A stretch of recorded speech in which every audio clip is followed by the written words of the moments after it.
Let's look much better than in the real ring.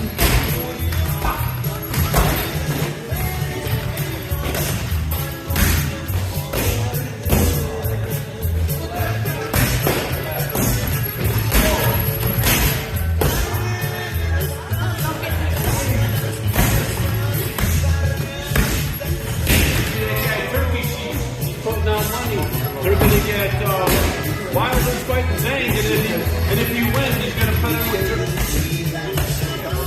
money. Nobody will fight him. The managers won't take the money over there. Here in the United States, the guy, who's that guy? Jared Anderson. If Wilder beats Zhang, which I don't think he will, he's going to put Anderson with him 2 months later. You got the money. Here to go, Sammy, we'll be like Jack Cow. We'll give you $400, and Eric will give you $200. That's a lot of money. And you have to go, hey, listen, Sam.